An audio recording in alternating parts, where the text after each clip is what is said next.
Well, hello, good evening, and all that kind of stuff. Welcome to the show, show number 3. Yeah, show number 3. And here we go.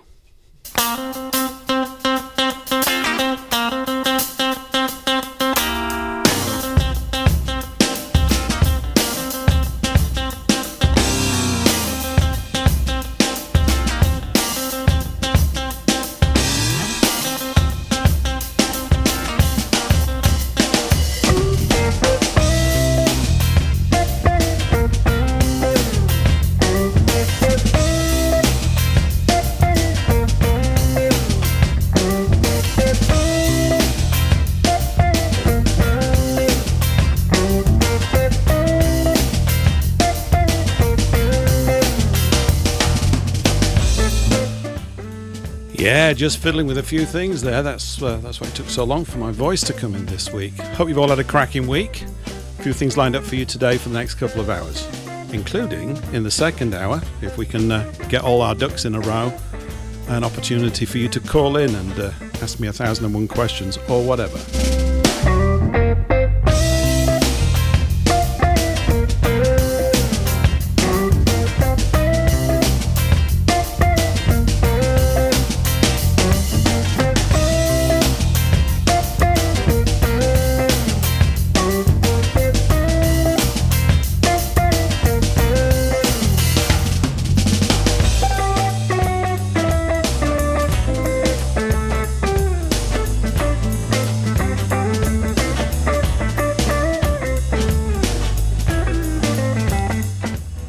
So we've got stuff about banking again, but you haven't heard anything about that here before.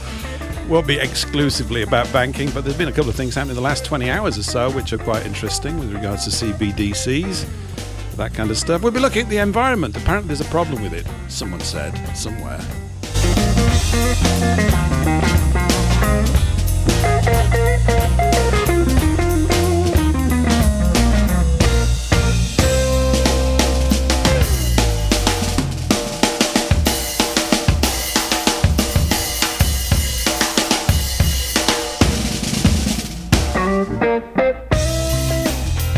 Yeah, I've had a funny, busy, interesting sort of week. I don't know what kind of a week you've had. Welcome back to the show. The third one already. What a thing. A third one already. So last week's was a little bit tougher than the first week. Hopefully this will be a bit easier. I have no idea why I'm saying that.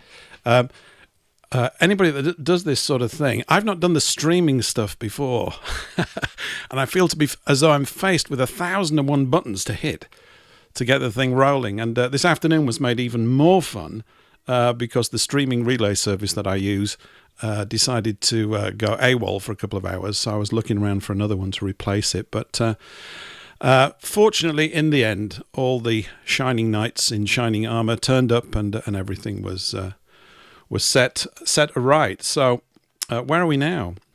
I made some notes, actually. Look at that. I'm turning into a right nerd. I know what I wanted to mention. What's today's date? It's lovely. It's always exciting to talk about the weather and the dates, particularly if you're English. 21st of September. So I think officially, calendarically, if there is such a word, this is the first day of autumn. I think from an astronomical point of view, the first day of autumn is actually going to be on Saturday this week, 23rd. That's when we must hit the point where we've got the same amount of daylight as we've got dark light, or whatever you want to call it. So this is it, everybody. Farewell to the glorious summer of 2023. In England, you really couldn't call it that. We've had so far in September what we always get, which is an Indian summer. And we've just had some tremendous amounts of rain over the last 2 or 3 days. But July was all rain, so we didn't have much of a summer at all. And I know everybody says the years are going by quicker and quicker and quicker. And by golly, they are. So yeah, welcome to the autumn. Next week, of course, the leaves will be blowing. And we had a lot of wind here where I am on the coast a couple of days ago, and a massive thunderstorm, which was... I've never experienced rolling thunder before. Now, if I've described it rightly, it was a period of about 45 minutes where there was literally no break in the sound. it was just crunching and banging and rumbling for about 3/4 of an hour. It's always pretty exciting, that kind of stuff, isn't it? And masses of sheet lightning. And I was standing out in the road at midnight because I'm odd. Nobody else came out. I don't know what it is. You almost like want to jump into thunderstorms. I feel as though you do. Anyway, get full of all that energy. And I thought Thor was coming back, but I couldn't see him anywhere. And no one has delivered the hammer to me anyway. So if you do come across the hammer and you want to send it to someone who might put it to good use, think of me, won't you? Because that hammer could be quite useful the way things are going.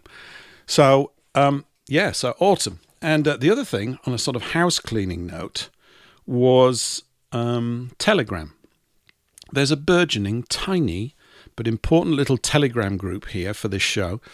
There's just about 20 people, maybe it's a tad short of that in it at the moment. But it's slowly building up, and that's great. You'll find the link to it on the homepage of over at paulenglishlive.com. There's a link over on the left-hand side, if I remember rightly. And I was thinking today, people have started to put songs in there, which of course is quite worrying because you never know whether you're going to like them or not. But if you want to submit stuff that I may include in the show, I'm not guaranteeing it, right? If you want to submit songs that you think should be played, who knows? They might get played. There's a good chance of it. The reason is I don't have all week to sit around looking for songs, even though I've got a nice one today. Well, I like it. Nice is the wrong word, but I quite like it. And of course, it's all to do with people's musical tastes. This way, if I play something that people have been recommended and it gets a bad press, whoever recommended it, of course, will be outed on the next show and be humiliated in this limited public space. So that's always something to look forward to. So yeah, if you want to join up with the Telegram group and get hooked up, hang on just a minute. I've just had a little message. Just a minute. Let me go and have a look. Looks as though we've got a big problem here. Just hold on a second. Well, I've just received a message saying that we're not connected on Rumble. But in fact, I think I'm getting information that we are. Let me just have a look. Let me just check this. Oh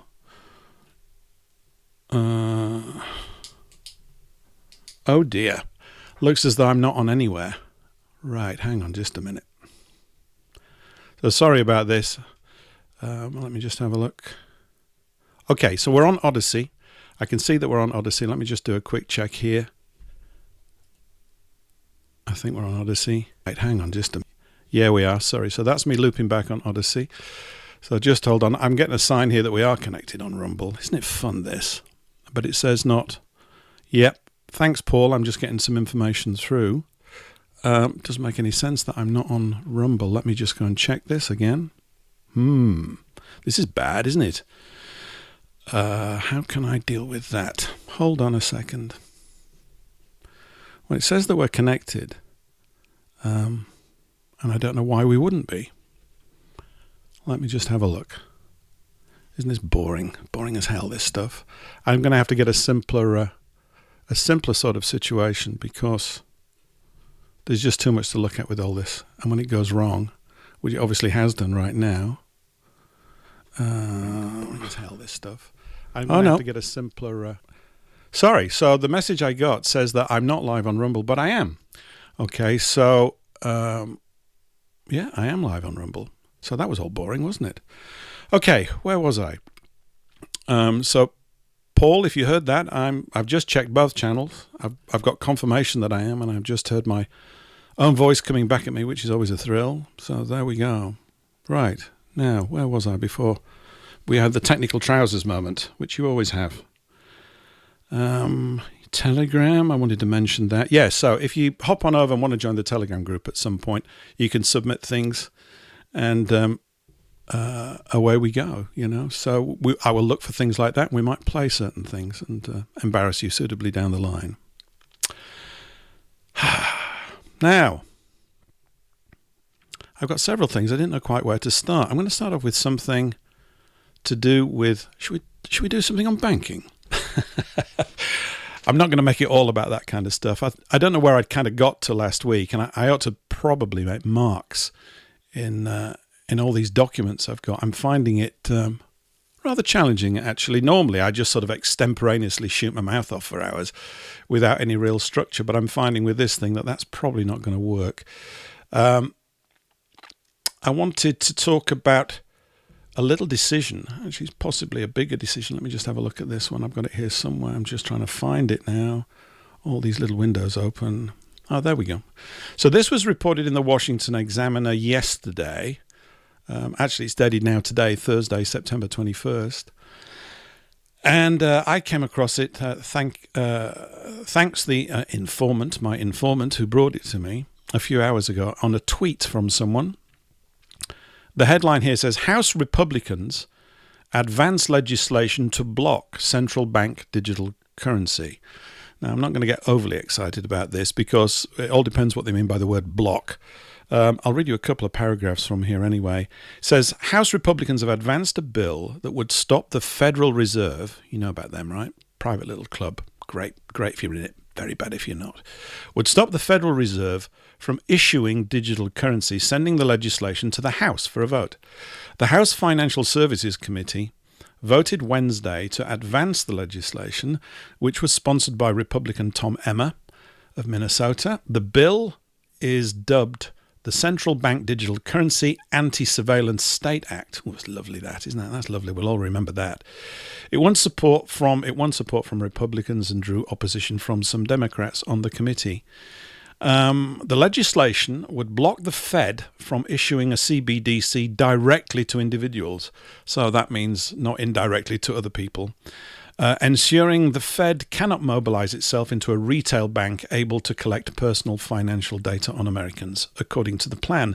It also blocks the Fed from indirectly issuing a CBDC to individuals through an intermediary, which is quite a thing. Now, oh, there we go. Yeah, we got plenty of... sorry to keep wittering on about the technical things, but it's almost unavoidable with this when we're going out to several places. So there's quite a few of you watching on Rumble, so that's great. Welcome to the show. Now, what can we say about that? Is this going to make any difference? Is that really going to make any difference? I don't know. My cynicism knows no bounds when it comes to this kind of stuff. Like I mentioned probably last week or a couple of weeks ago, in theory, there is nothing wrong with a central bank digital currency, but there's everything wrong with the central bank in its current form. And the main problem with a digital currency as well is that it's not the sort of thing that you and I would have come up with, is it?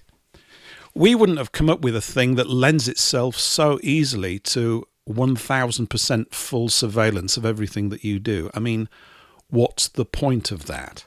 Well, we know what the point of it is if you're on the other side. I quite liked the idea of coins, you see, and notes. And as I think I mentioned before, what are you going to do with bank robbery movies in the future? They're just going to be boring, aren't they? What are you going to get? Some nerds sitting around a computer going, oh, we've hacked into this and we've got it's not fun. Whereas men with stockings over their heads and armed with shotguns, prowling through the night, blowing safes up with dynamite and running off with bags of swag, well, you can tell a story around that. There's kind of a bit more to it, isn't there? Not that this is the main requirement for the currency, that we can make good caper movies, bank caper movies out of it, but a CBDC is an anemic sort of thing. So, right, okay, sorry, I'm still getting messages coming through here which are disturbing me. So, let's see, it says is it set to private? I don't think it is. I wouldn't have set it to private. I'll tell you what, if anybody's out there on Rumble, sorry, God, I try to avoid all this kind of stuff, and you're on Telegram, all right, I've got echo, hang on just a minute, everything's going wrong today. Why is everything going wrong? Sorry, probably just doing way too much. Let me just have a look. I'm going to have to check a few things. What a disaster. It's all gone very bad.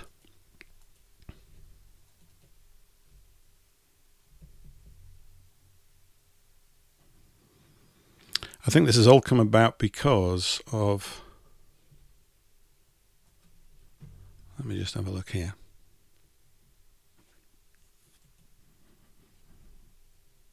Mm-hmm.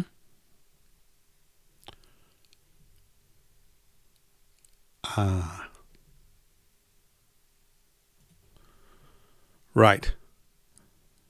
I think that should have cleared that up. Right. Okay. I can see that there's a problem there. If you could let me know if the echo's gone. I can't believe they say third time lucky, but it's obviously been an absolute... it's not been that, has it? So that's very strange that that's happening like that. Why would that happen like that?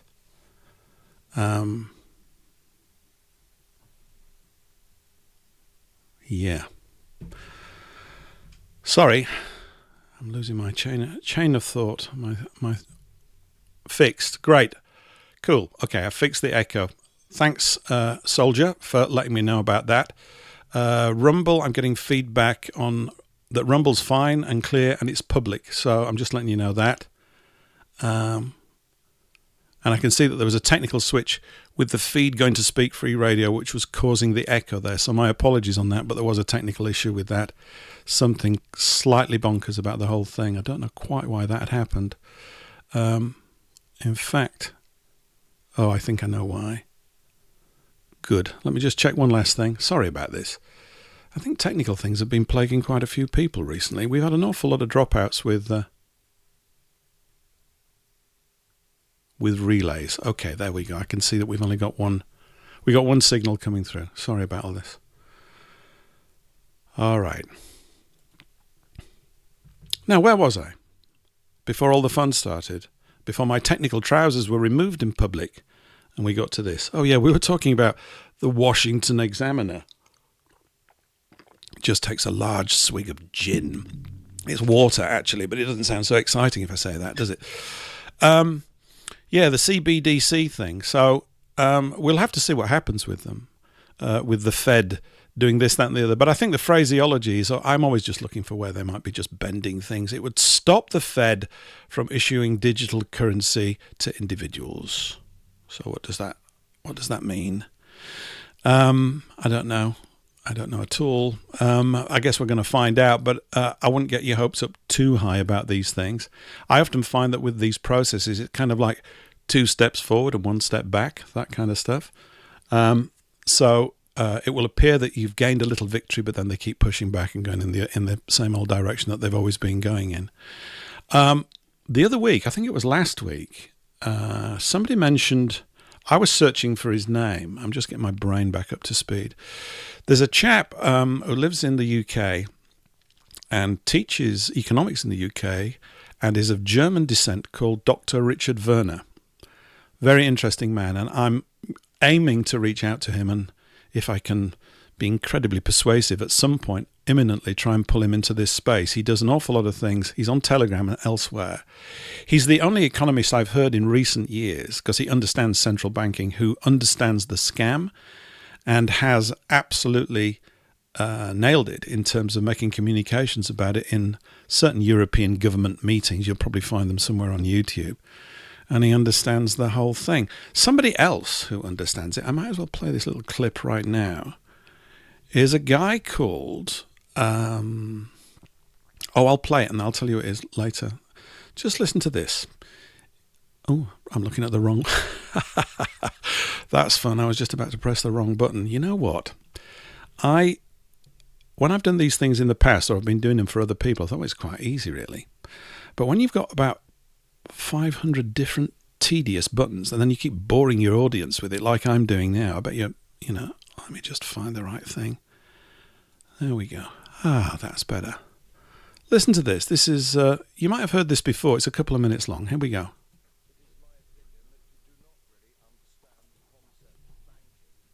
All the banks. Oh, let's start again. I'll tell you what we do. Because everything's... Oh dear, you've got to laugh, don't you? Slowly wants to take up smoking again. Takes a long drag. Let's listen to this again. Here we go. It is my opinion that you do not really understand the concept of banking. All the banks are broke. Bank Santander, Deutsche Bank, Royal Bank of Scotland, they're all broke. And why are they broke? It isn't an act of God. It isn't some sort of tsunami.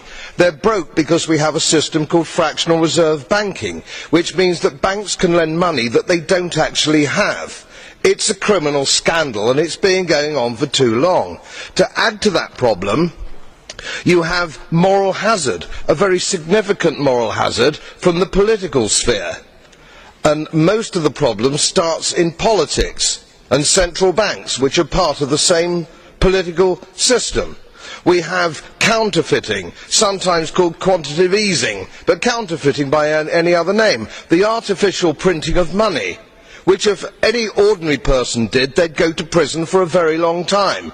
And yet governments and central banks do it all the time. Central banks repress the amount of interest that rates are, so we don't have the real cost of money. And yet we blame the real retail banks for manipulating LIBOR. The sheer effrontery of this is quite astonishing. It's central banks that manipulate interest rates, Commissioner. And plus, underneath all this, we talk loosely, in a rather cavalier fashion, do we not, about deposit guarantees.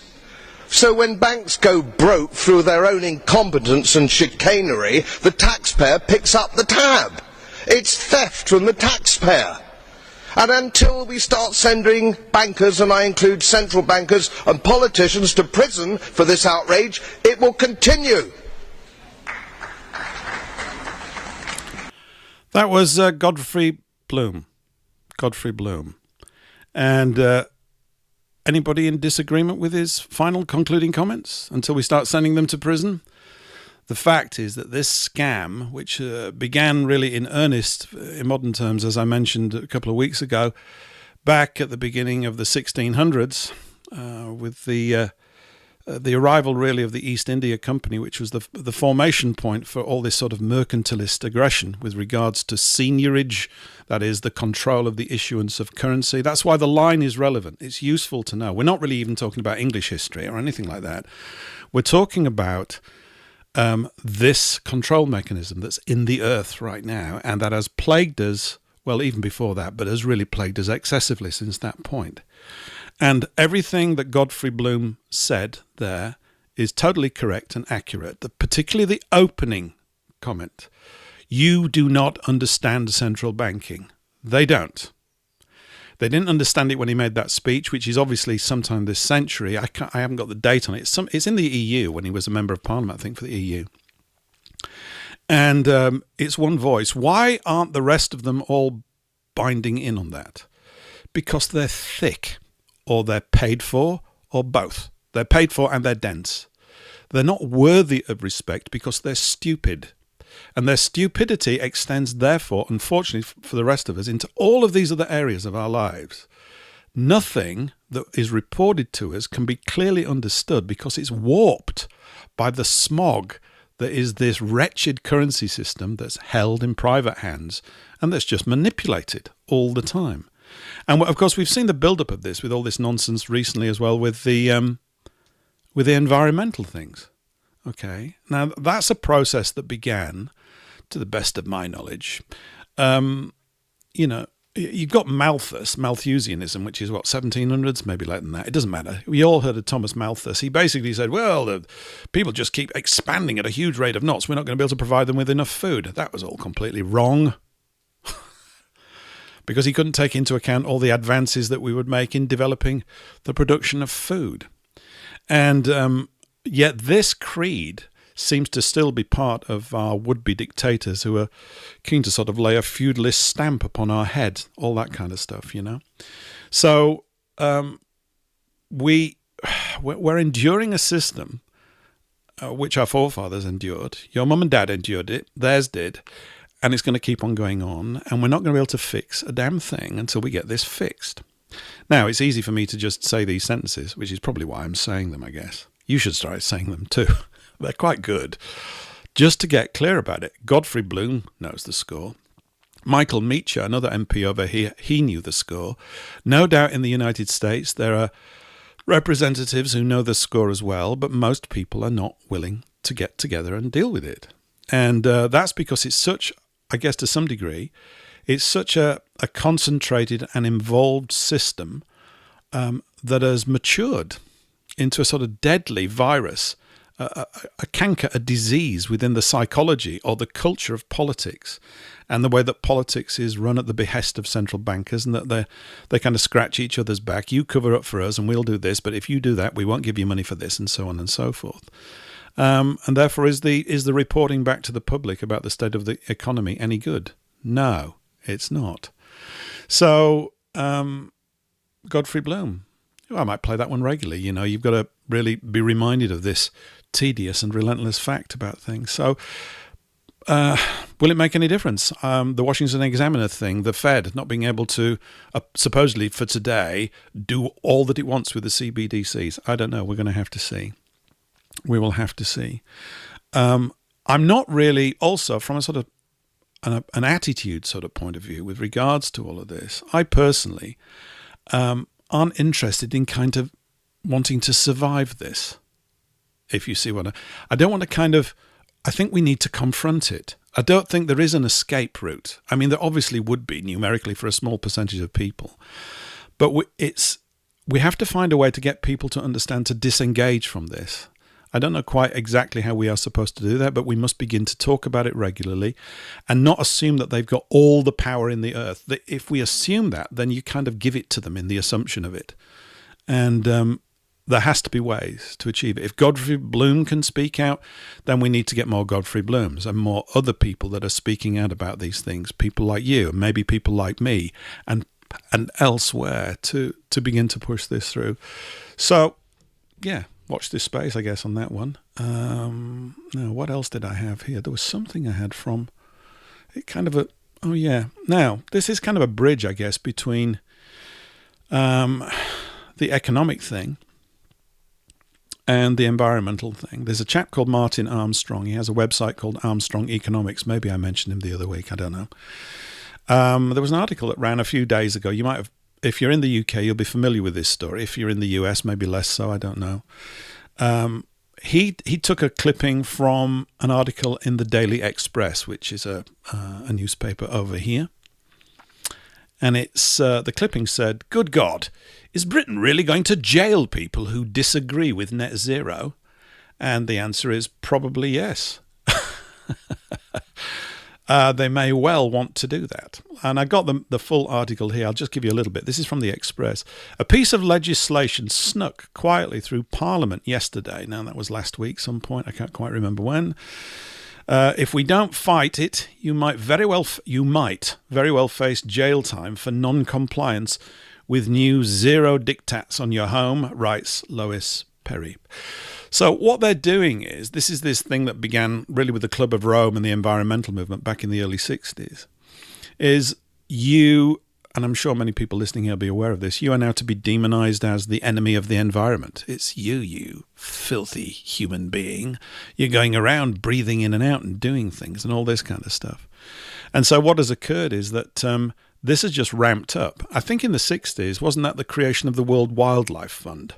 That began, and the Duke of Edinburgh, who's now no longer with us, he shuffled off this mortal coil a few years ago. But the Duke of Edinburgh was part of the originating committee on that. Also, I think Prince Bernhard of Holland was part of that. Wasn't he part of the Bilderberg Group? I think he was, in 1954 when they got together at the Bilderberg Hotel in Holland. Probably the king organised it. Nice sandwiches, lots of cheese, lots of good Edam there on that day. Who wouldn't want to be a Bilderberger if there was free Edam going on? You could count me in any day. But they concocted this thing about the planet and environmentalism. We've had the rise, of course, of David Attenborough and his, was it Richard? I always get confused. No, Richard's the actor, right? David's the wonderful naturalist. Fantastic programs, absolutely brilliant. But there's been this emphasis on caring for the planet, and no one's against that. I think it's really good. But that's ultimately, of course, they had this other agenda, which is to sneak in, as it were, through the back door or psychologically into your brain all these other things. And now we have this gibberish and this nonsense about the environment. And it's difficult to know quite what we're supposed to do about it, because I think there is an environmental problem and there is a climate problem.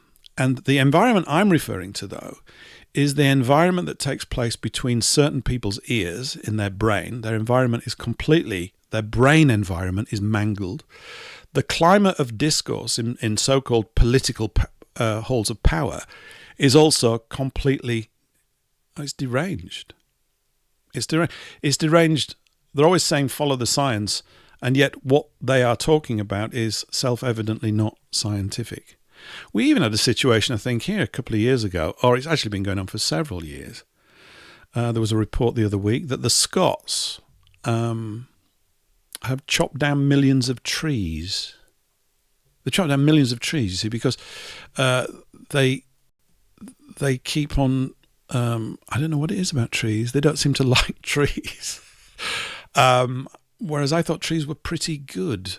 No, apparently not. All to do with improving this, that, and the other. I've got a little clip, actually. Not so much about the trees. Was it about the trees? No, it wasn't. It's sort of connected to it. It's about to do with the carbon in the air, right?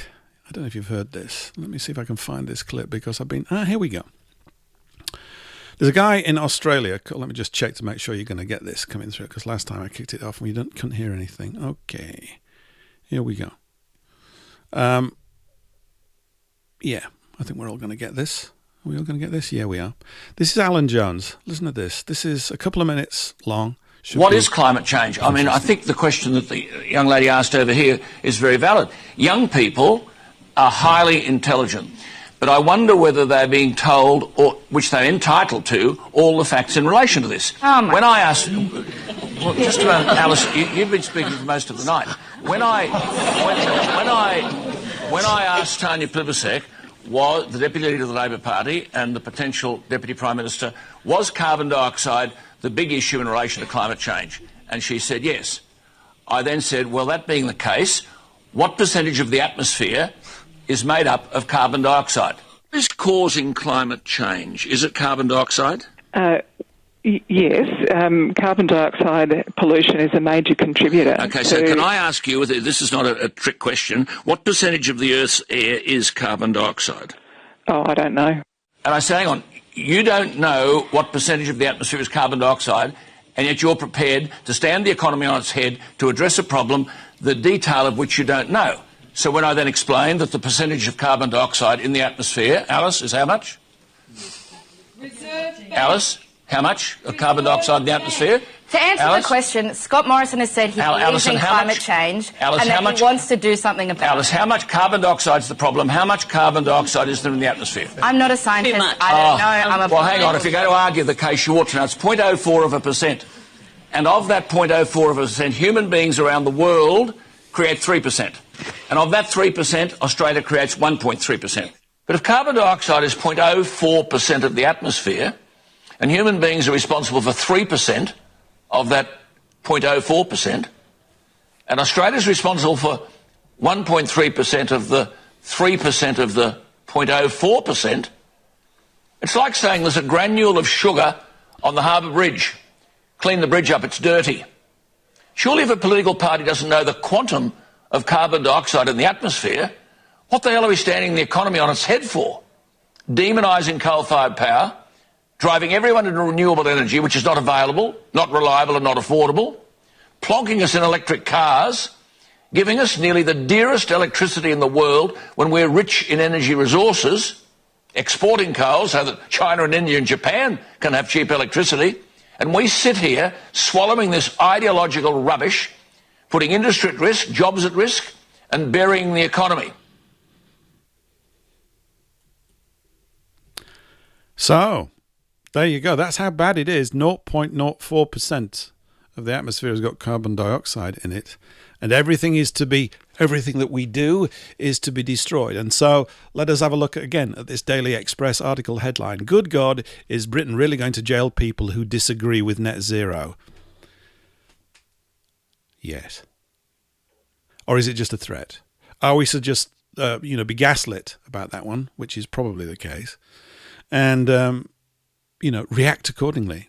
There are people who are earnestly doing all these things. I have no idea what to say. Is this not the same sort of mental response that people gave to being told to wear masks?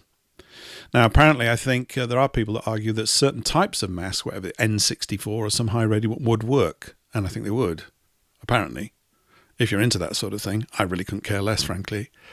I had a conversation with a doctor about a year ago when I had to go to a hospital, who asked me if I was vaccinated and this, that and the other. I said no, and we're not going to be talking about that. I've gone off at a tangent, haven't I? I've got to watch myself. But I did inform him. I said, no, I won't be taking that. I'd rather die. He said, oh, okay. I said, there you go. So we don't need to talk about it. I'm not really bothered, because I don't think they've got a solution for what they're giving out. But that's another thing. Let's just get back, or let me get back onto this environmental thing. So you've got all this thing about energy efficiency and all this other stuff to create a mindset that there's not enough stuff. There are too many of us. There's not enough stuff. We can't make anything work. The fact is that there's absolutely masses of stuff. There have been masses of inventions that have come along that have solved energy things or made them colossally efficient. But that doesn't suit the agenda of those that would be in control. How are you supposed to control a people who could be energy independent? Just have a little generator in your house chugging along, doing whatever it does. No one. They don't even bother reinforcing this kind of stuff. So we're kept in this sort of ancient draconian energy management system. Now you're supposed to get a smart meter because, there's not enough stuff. Then they're getting, as Jones was saying, get everybody running around in electric cars, which are horrific things, frankly. I mean, I'd always kind of been in love with the idea of them when I was a kid, because I thought they'd end up like a Skeletric and that they just shoot around, we'd do all this kind of stuff. And it would be just brilliant, and this is exactly what we wanted. But that's not what they are. There's all sorts of problems, I think, with electric cars that people haven't really thought about.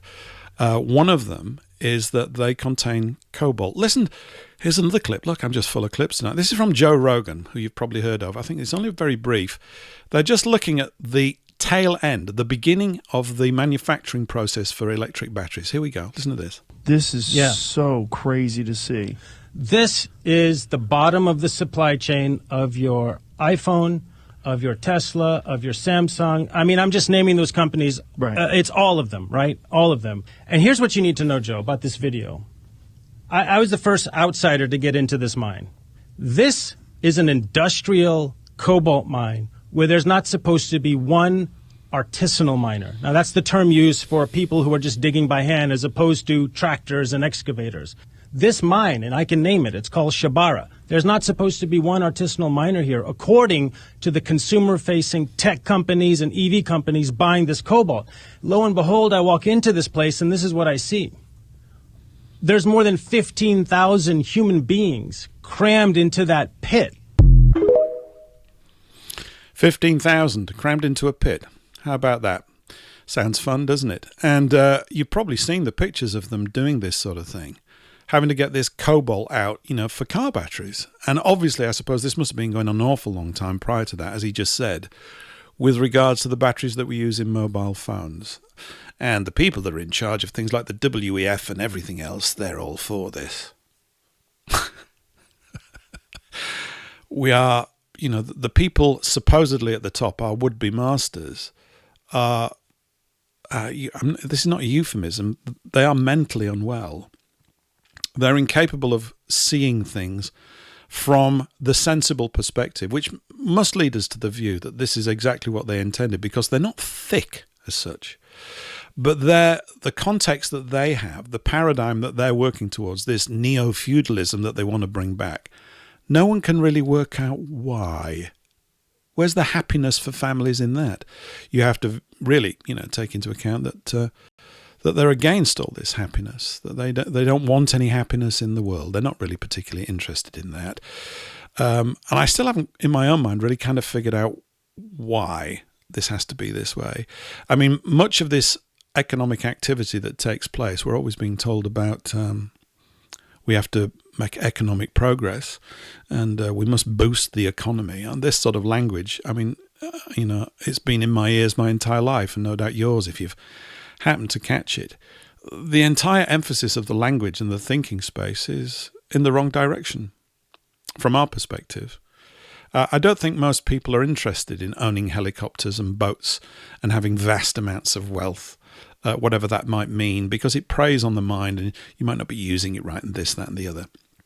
The vast majority of people don't need that to be happy. What they need is a stable space in which they can raise their children to hopefully, be the better of them in every particular way. Yet people like the WEF and all of this push for this electronic control system, this CBDC, this environmental movement, they're all interrelated. You can see all that. It's becoming obvious to everybody. They have a different agenda. And I guess we can keep on describing it forever and a day. The task as I see it, that faces us is how to use our time effectively to not so much as resist it, but to build the life as we feel it needs to be built, to have lives go in the direction that we really want them to go in, which is not this. There's another dreadful aspect as well to the use of cobalt in batteries. And this may be, another key reason as to why they use it. Cobalt, in certain condition, I think if it's radioactive, produces a thing called cobalt. It's got a number. I can't remember what the number is. Cobalt 50 or something, which is reckoned to be, or I've read somewhere in the past, one of the most lethal substances you can have. It wipes people out very, very quickly. It's a radioactive particle of some sort, and it's very bad. Now, you have these electric vehicles sitting around now. They're effectively targets, are they not, for these small little nuclear devices? I think I read somewhere that you put one next to an electric car and blow it up, it wipe out 5 city blocks or something within a matter of hours because of the radiation thing and this, that, and the other. I don't need to know all the details. Somebody can go in and we could have a big technical report on all this and decide whether it's true or not. What I think I think that's likely to be true. I think it's also the same reason why you have inefficient nuclear reactors that don't reuse their nuclear fuel, when in fact nuclear reactors have been and could once more be redesigned to effectively go through the fuel again and again and again and again and again. And you take away the need to store this stuff for 5 or 10,000 years. These are just sort of ludicrous ideas that these people have put into place. And you end up with stuff that is effectively safe within a couple of hundred and can be policed and managed so much more effectively by designing nuclear reactors in a better way. And I think in America they made a decision, maybe it was the 60s or the 70s, to go with the crappy one, as I'm calling it, as opposed to the highly efficient one. And there are decisions that have been taken like this through the ages where we would look at it and go, why that? Why that dumb one? Why that stupid one? Why that stupid decision? Why not the intelligent one, the one to do it this way? So, yeah. So this legislation in the UK is apparent. We're all going to be very legislation in the UK is apparent. We're all going to be very legislation in the UK is apparent. We're all going to be very legislation in the UK is apparent. We're all going to be very legislation in the UK is apparent. We're all.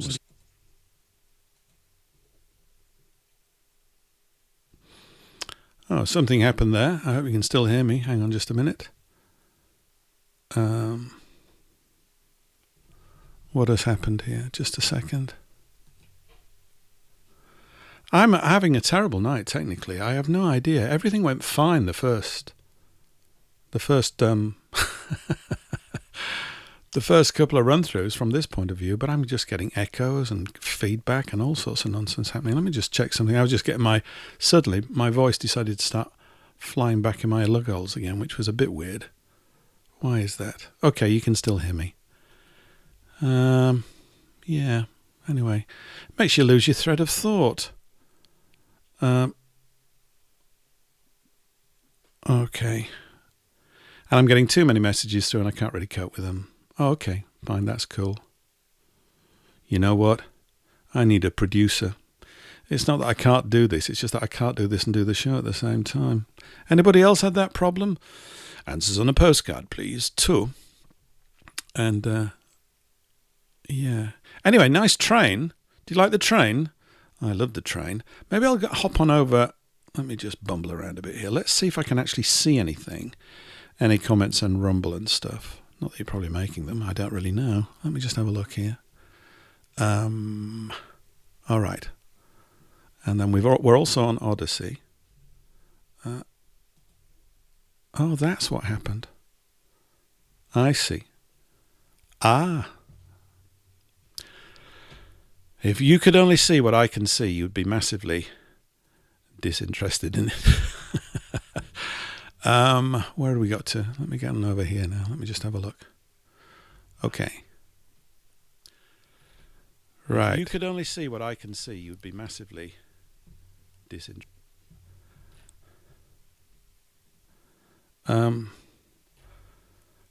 I've definitely set something up wrong here, as there's nobody in the chat at Rumble, and normally there would be. So I think I've just completely cocked up tonight's show. What could we do? Yeah, I think maybe... Oh, well, never mind. We'll just have to bumble along. But this has been a bit of a disaster, technically. I don't know quite why it's been so bad. I think it must have been... It was definitely the loss of that streaming account. I had to do some other things, and I've probably missed something along the way. I suspect, going forward, that I'm going to have to limit it down to just one platform at the moment, because it's obviously proved to be a bit problematic, biting off more than I can chew, although I had no reason to suspect it would go pear-shaped, simply because the previous 2 weeks it's all been fine, actually. It's not been too bad at all. So if you are catching this, yeah, okay, the numbers are all down, so I think I've just done something ridiculously wrong. Very, very, very wrong. And you can see it's kind of got me slightly flustered, and I'm desperately trying to not get angry, but there we go. Okay, let's carry on. We'll thunder on as it is. Where are we now? What time are we now? Look at that. Nearly half the show's gone. I've spent most of it telling you about my technical trousers dropping down in public. Not too much fun, I can tell you. Let's have a look here. Oh, people are telling me my tech issues exactly mirror theirs. Thanks, soldier. I have not... Yeah. And things that I was listening to over the weekend, a lot of people were having tech issues, dropouts and all sorts of things. So... there's nothing really fundamentally different from what I did last week. Hey-ho. Okay. Welcome to People on Odyssey. Thanks for writing comments. Thanks, Aunt Sally and Night Nation Review. Nick, thank you. In this... okay, has it still got the echo on SFR? If anybody could let me know if Speak Free Radio is still enduring a terrible echo. It shouldn't be. It really should be enduring a terrible echo. I've no idea why. We've been using the same setup as everybody else. Ah, well, what fun. 2 hours show, but basically 30 minutes of it is me telling you about technical things. Okay, there's no echo on SFR. That's good. It's gone. Cool. All right. Tell you what I'm going to do. I'm going to read one last little thing here. Then we'll play a track, and then I'm going to see. Gulp. In fact, given how it's all gone tonight, it's probably not wise. I'm going to see if we can actually take some calls in through the studio. Let's see if we can do that. If we're going to have a cock-up, technically, we might as well really go the whole hog and just completely bugger it up. Have you heard of a thing? I'm going to read something here. Because I think this is... I've read this on and off for years, and you may be familiar with it, but it always... bears rereading. It's a piece, an extract from work done by Michael Hoffman II. And it might be an extract from, or it's certainly written around the time when he did his first book called Secret Societies and Psychological Warfare. It's a very useful book. It's not very big. It's only a couple of 100 pages long. And it's just very useful. You're introduced to such concepts as twilight language and the psychological processing of people, which is what we are enduring right now. I'm enduring other things as well, but we're certainly enduring that. I want to just read you this. It's an extract, as I said, from it. And it's about this process called revelation of the method. So I'm just coming in halfway through a paragraph here. It says, "It is risky to reveal to the people what has been done to them by the gangster class that lords it over them." Bankers, media, all these guys, right? "Patently, in the wake of the revelation, the risk is one of reprisal, retribution, and rage by the people." Recognize those things with the COVID thing that's going on, right? "But where there is little or none of that, then the cryptocracy has tripled its hold on the minds and hearts of Americans, and by extension all of us now, because we're being processed all around the world. It has strongly hinted about the mass murder that it committed on September the 11th in New York. And yet, there are few significant repercussions. This non-reaction tends to demonstrate that the people of the US accept, at the subliminal level of their consciousness, that their own leaders are mass murderers of their fellow citizens, and mostly what they do in return is shake it off and head to the shopping mall. Recognize some of this? We've all got it going on to a greater or lesser degree. And then there's an example which I think is incredibly thought-provoking and useful. It is as if a bank robber were to stand in the town square and declare, "I robbed your bank." He then provides the citizens of the town with the phone number of the sheriff's office and makes himself available for arrest. Rather than call the sheriff, the people are shocked, awed, confused, and deranged by the audacity of the robber. The next day dawns and finds the bank robber now an official at the bank. The people recall something peculiar and vaguely sinister about him. An eccentric schoolteacher, along with a village idiot and the town drunk, proclaimed the new bank official to be the crook who robbed the bank.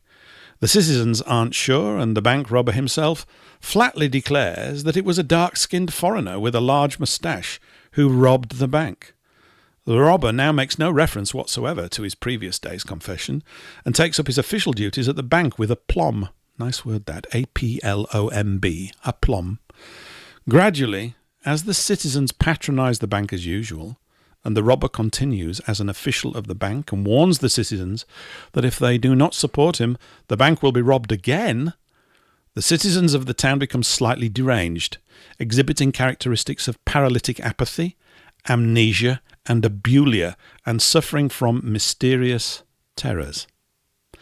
When Christ said, "Ye shall know the truth, and the truth shall make you free," he was referring to those persons possessed by the spirit of the one true God, Yahweh, not the spirit of Janus, the God for whom the revelation of the truth is but an arcane tool for the enslavement of mind and spirit. This is the essence of the revelation of the method of human alchemy, and that's originally was on revisionisthistory.org, which was Hoffman's site at the time. It might still be there, I don't know. Final quote here. Revelation of the method concerns mind control in the last stages and at a very high level.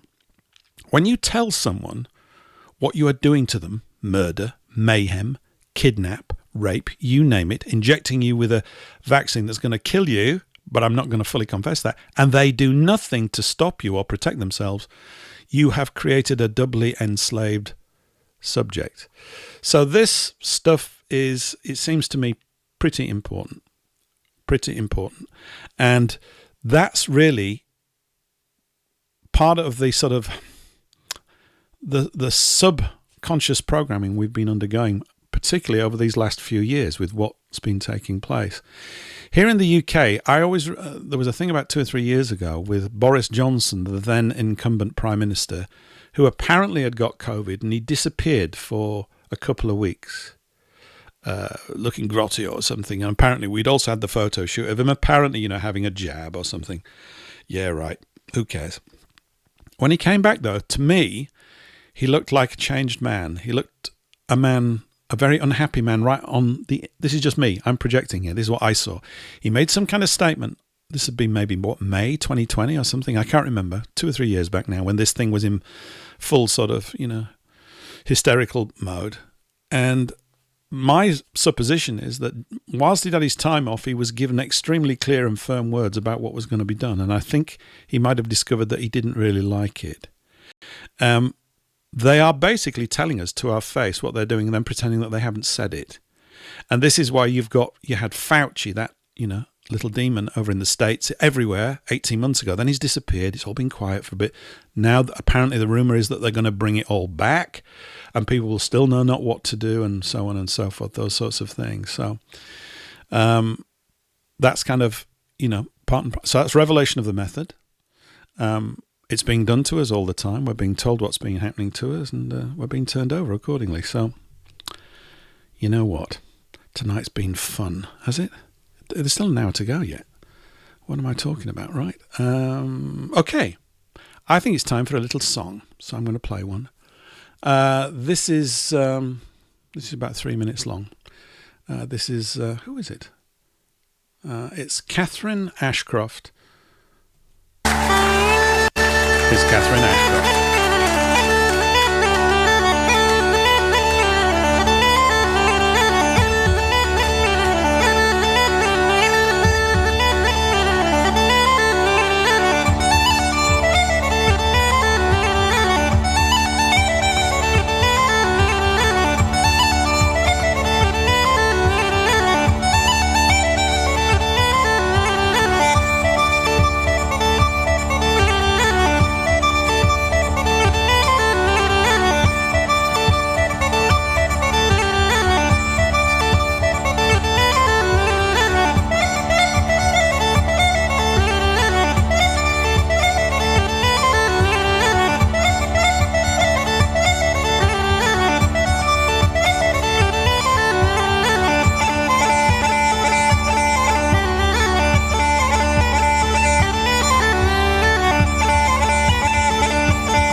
That was Catherine Ashcroft and Morris Dixon. Morris Dixon was on the guitar, and Catherine Ashcroft playing the Uilleann pipes, Uilleann, I think, which is obviously connected to part of the same instrument family as the bagpipes, which I'm a bit of a sucker for.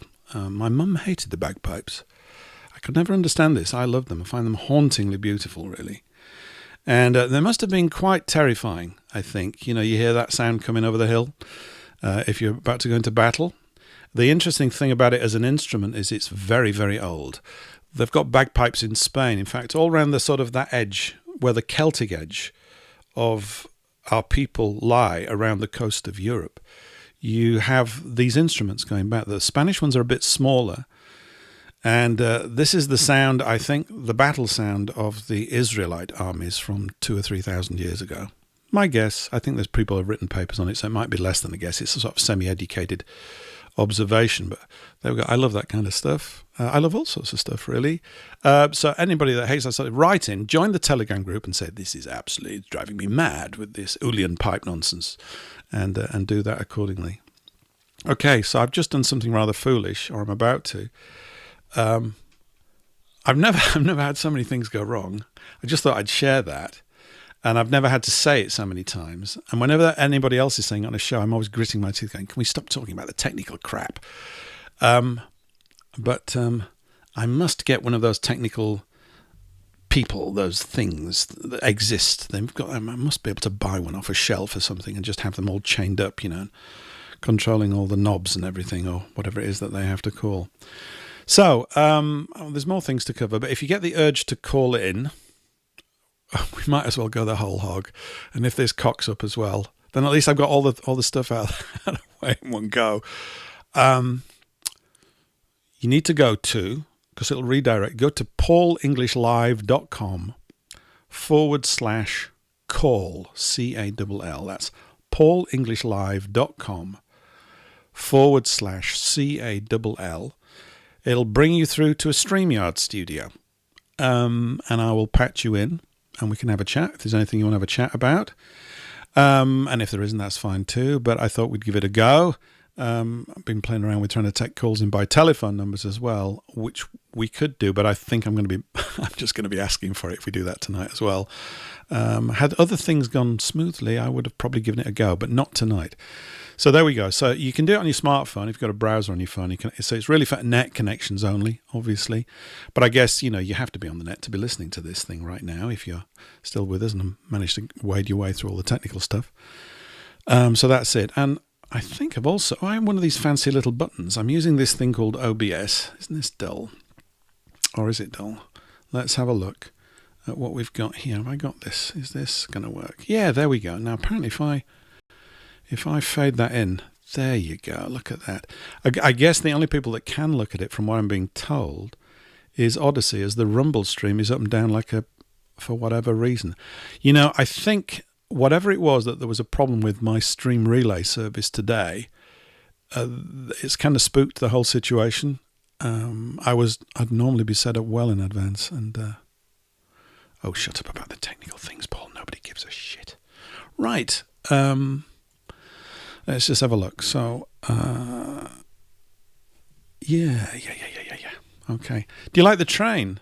I love the train. That's a steampunk train.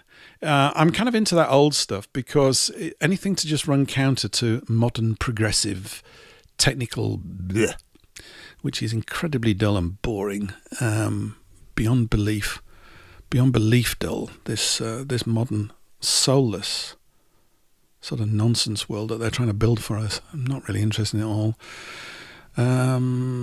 Okay, well, at least the fading works, so something's working, or whatever. So yeah, but right, okay, sorry. Now where was I? Did I have anything else to talk about? The whole hour to go. I did actually. There were other things.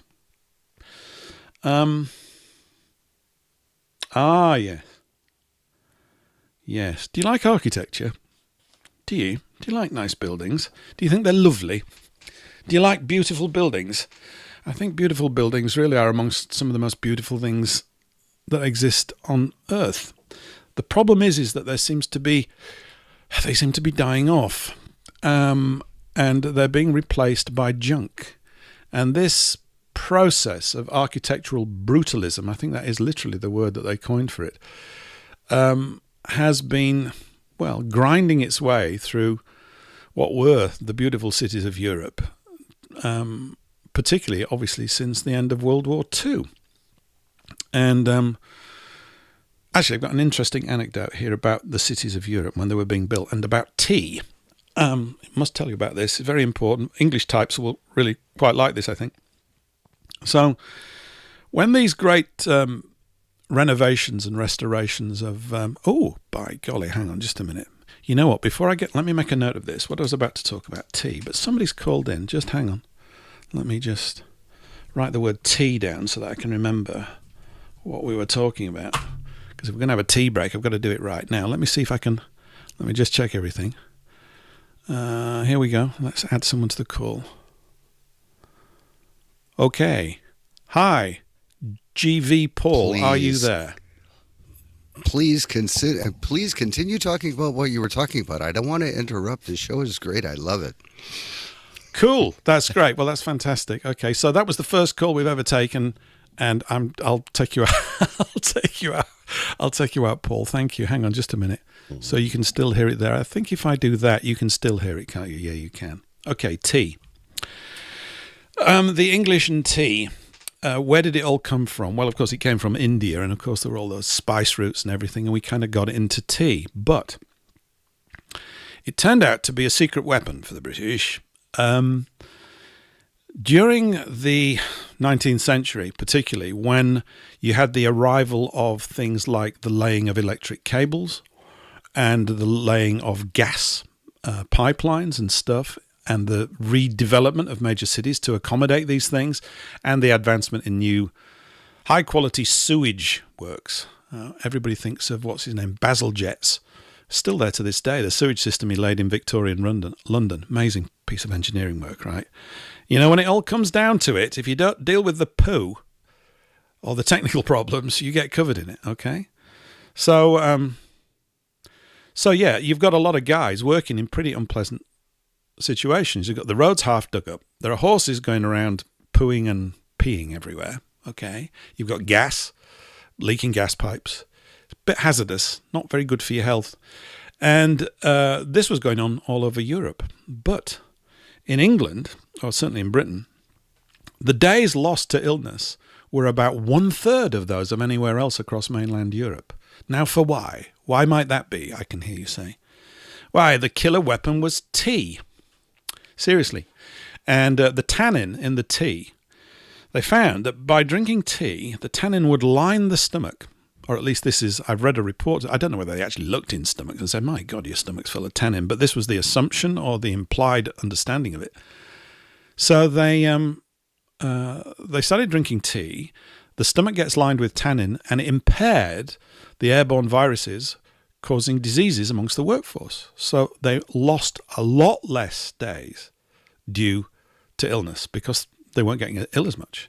And it's because of this that the tea break in England was instituted. It was actually made a regulation amongst building crew that they had to drink tea. They had to drink it. And so the tea break came about as a kind of institutionalized thing. And it's leaked its way all over the place, you know, in terms of afternoon tea and morning tea. And I drink it all day long, really, from morning, well, certainly through to mid-afternoon. A life without tea would be a little bit tricky, you know, a little bit testing. But there you go. That's how we got the tea break. At least you learned something tonight, you know, marvellous.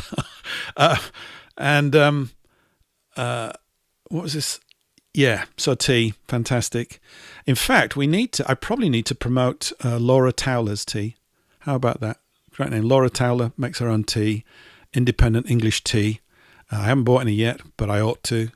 I've often thought they ought to do tea towels. She should do tea towels and call them tea towlers. So you can have that one as a marketing gimmick. I think it'd be great. Don't buy a tea towel, buy a tea towler. Be great. But tea's pretty important. Now, what was the other point I was going to actually talk about something sensible. Oh, yeah, we're talking about architecture, weren't we? Well, I was droning on and on about it. Architecture. Isn't it wonderful and marvellous? Now, it probably hasn't escaped your attention that much of the modern stuff that's going up is absolute crap. Soulless, steel, glass junk. And that's the way I view it. I just think it's junk. There's a program. Actually, I'm about to get rid of most of our TV very soon. I've decided to take the plunge for a bit. I'm not a big watcher of it. I spend most of my time here having technical problems. It's far too much fun. But there's been a series on Sky about architecture. And I've been recording it because I can't actually watch a whole episode because I get really enraged with the crap that I'm having to look at. I don't like it.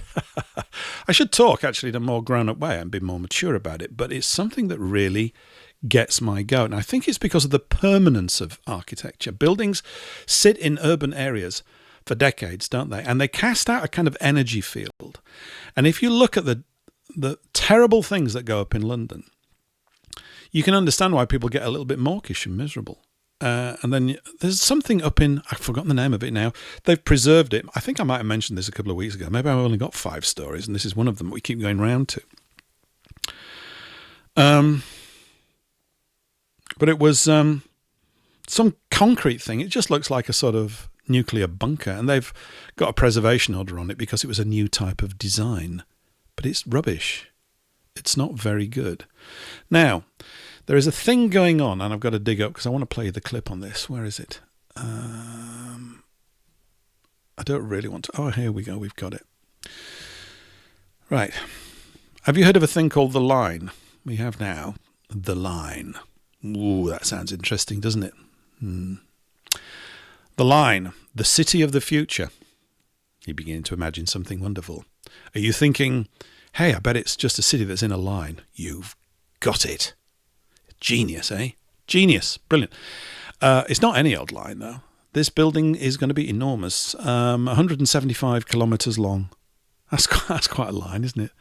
Supposedly, that's how long it's going to be. And 500 metres high and 80 metres wide or something, and can house millions of people. Millions. There's an 11.5-minute video of it on YouTube, but I'm just going to play the first 30 seconds of it. That's all we're going to do. Hang on just a minute and see if I can beam that into the... There we go. That will go into there as well. Just listen to this. And I'm going to stop on a particular comment. The Line is going to change things for the better because we can implement global best practice into every element of the city.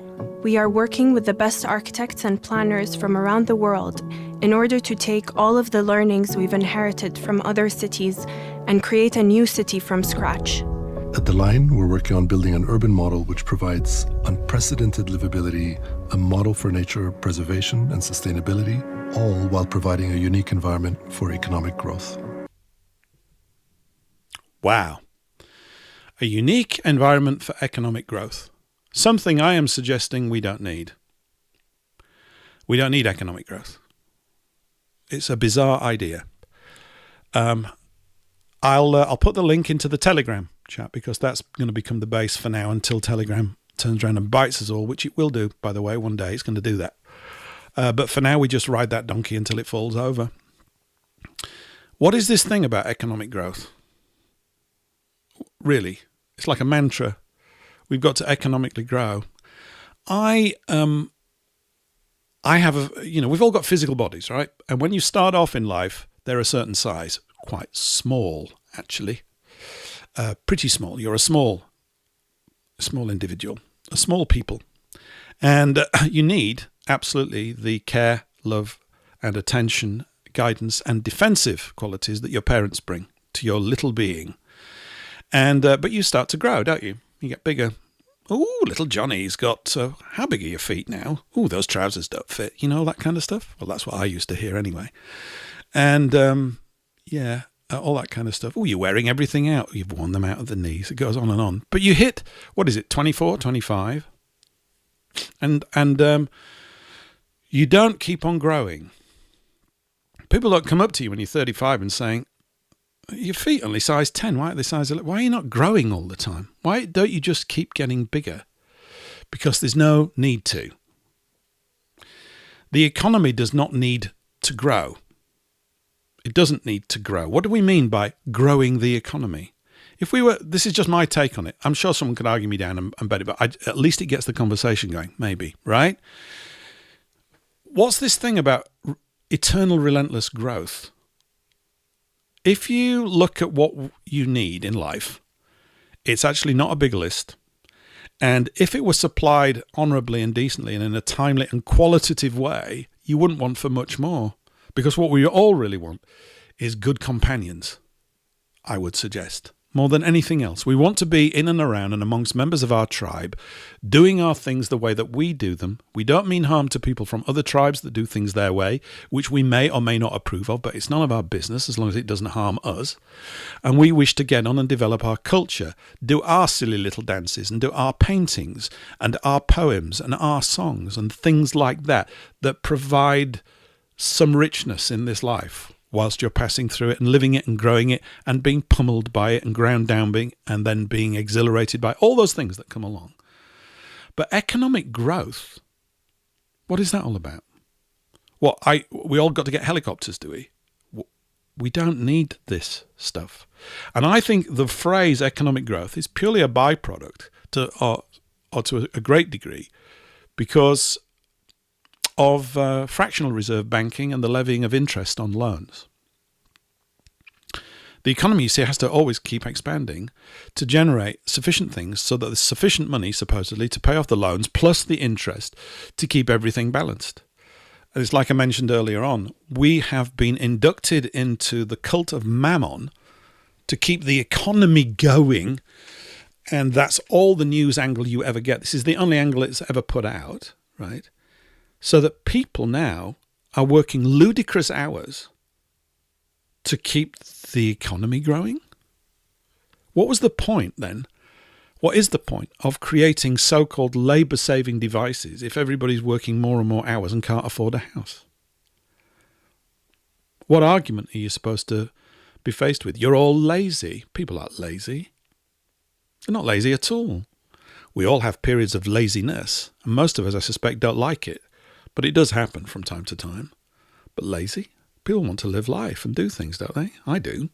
Well, I used to. I don't know what I want to do now. I just have technical problems, which is maybe, coming to my space. But the idea of economic growth being the focal point for all things is just a bit silly. I know we have to play a game down here, and this happens to be it.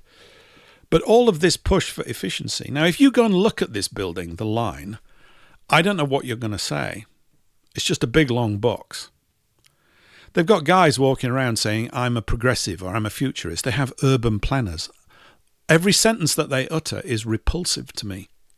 Every single one. This thing, when it goes up, before anybody gets in it, needs burning to the ground. It's an abomination, 175 kilometers long piece of techno junk in which they're going to house 9 million people. And what do you think they're kind of telling you? This is our new prison system for you. Isn't it marvellous? It's progressive for us. We're not going to be living in it, but you will be. I don't think so. I don't think we need any of that kind of stuff at all. So that was that. Now, I've got another clip concerning the same thing. I'm just being cliptastic today, really. Let me just have a look. Where's this other one? Because these things have been... Here we go. This came through from elsewhere. It's a couple of minutes long. I'm going to play it in a second. Let's play it, and then I'll read the comment underneath it. Here we go. So this video is a video of the principle of the line, which is really the revolution in urban design that NEOM is pioneering. And we can talk a little bit more about that as we go through the rest of the panel in this session. So when I'm looking at this, it's a grid infrastructure. Yeah, so basically the way it works is it's 170 kilometers long, 200 meters wide, 500 meters high. Wow. The height is from the sea level. So as you go inwards and the topography actually goes up, then the height of the actual building structure reduces until you get to the mountains where it actually, you no longer have a mirror line. The idea is about what we call zero gravity urbanism, which is not necessarily having to be linked and anchored to a ground. How can we think of cities that go vertical and not only horizontal? This has many benefits. It's 5 minutes walk from all of your needs. Each module is 800 meters wide, and each module will take 80,000 people on average. Obviously, some are going to be more densely populated than others. And when you do it this way, you're only 5 minutes walk away from your school, your hospital, supermarket. The other thing is that the catchment area becomes a lot bigger. The catchment area for businesses becomes an 80,000 catchment area within a 5 minute walk, which, as you can understand, instead of opening many pharmacies or many stores, that one store will service a much bigger catchment area than it typically does in other cities that have, 15, 20,000 people in even dense cities, catchment areas like New York and London. The idea as well is to reduce the footprint. So imagine 9 million people living on 34 square kilometers. And if you compare that to other cities, it's almost the 2% of the size of London, yet taking the same amount of population at end state. The first module is going to finish in 2027, end of 2027. And as you can imagine, this is a generational project. So it will continue to go on until 2045 when the whole project is complete. We think of this as not a start and an end. This is a city that is being built. So it's being designed forever. Yep. And hence the glass walls to give it its timeless appeal, as well as a integration with nature in a way like you would never see before. Wow. Eh? If you want to know what a clueless person sounds like, you've just been listening to one. I have no idea who he was. I don't really want to know. We're talking about people whose stupidity is reaching new lows. This came through to me on a Telegram channel called Wide Awake Media. I'm just going to read the comment here. I don't know whether they put it. I think they probably did. Yeah, I'm just going to read the comment here. I don't know whether... Oh, hang on just a minute. They put it. I think they probably did. Yeah, I'm just going to read the comment. There we go. I've got a thing. Oh, I know. I'm sorry. I keep on getting something tripping up.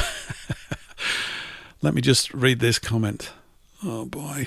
I can't wait for a drink. This is the comment under that video that you just heard. Once your self-appointed technocratic overlords have managed to confine you to a 15-minute prison, the next step is transforming your 15-minute prison into a 5-minute prison. All sold to you as some kind of utopian paradise, of course. Of course. Does anybody remember voting for this? No. Don't you find it alarming that these globalist psychopaths are planning out your future in such intricate detail and didn't even bother to ask for your approval or consent? Well, I'm not shocked by that. They've never asked for our approval or consent of anything. They are this piece of boxy junk, which is what it is, right, just needs to be burnt down, before, as I said, before anybody gets into it. It's total and utter crap. Absolutely.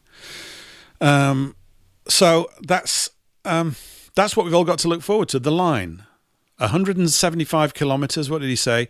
200 meters wide, 500 meters high, with 9 million people in it. What you just heard, of course, was coming out of the bowels of the World Economic Forum, that wonderful organization that brings nothing but brilliance and stuff into the world. And we need to form our own. How about the parish economic forum, what we're going to do in the local area? Because it seems to me that local is going to have to gear up to destroy global. The centralization of power produces these abhorrent people with stupid ideas who think they are our leaders. How are you supposed to convince them otherwise when they won't listen to you? You can't.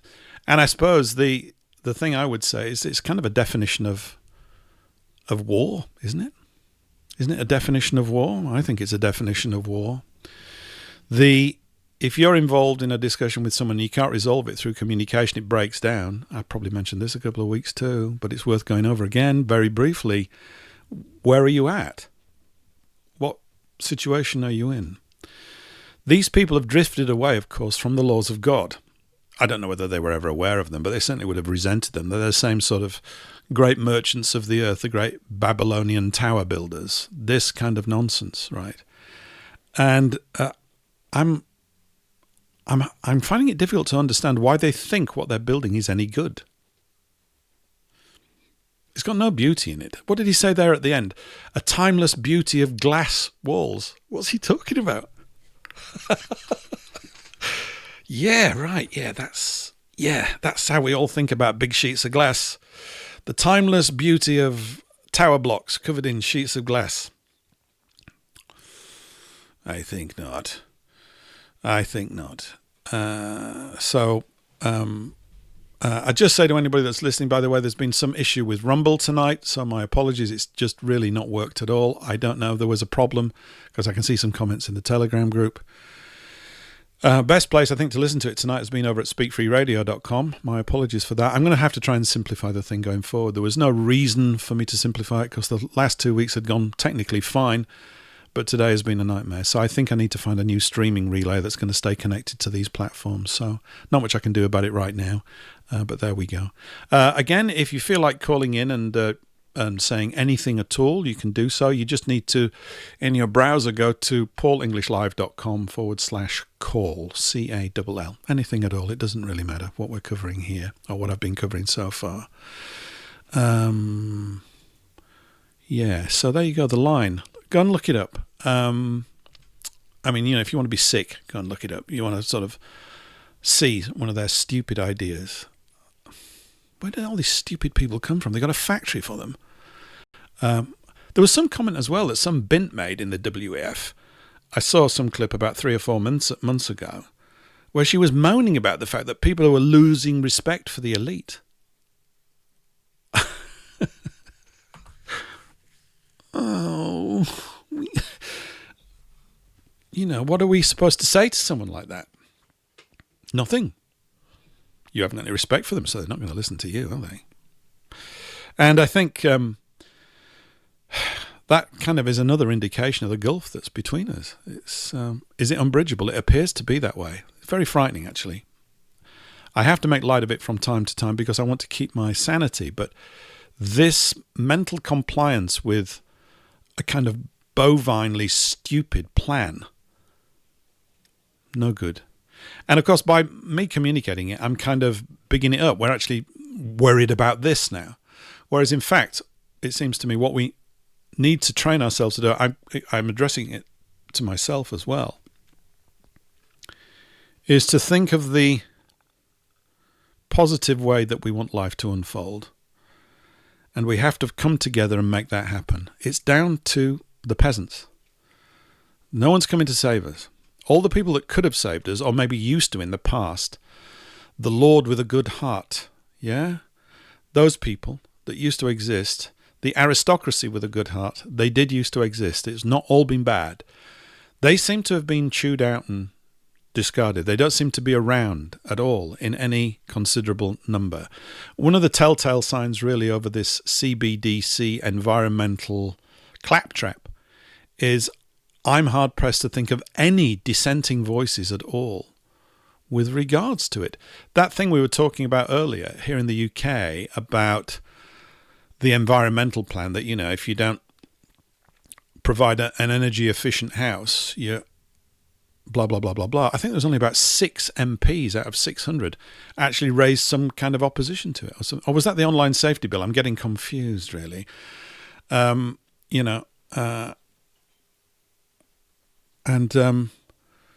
That's, sorry, I'm getting distracted. I need to find a new way of working on these shows because this isn't working, is it? I find that when I'm reading things in the chat, I lose my thread. I'm not very good at this. I'm obviously a bit of an old duffer, and it's not working out so well.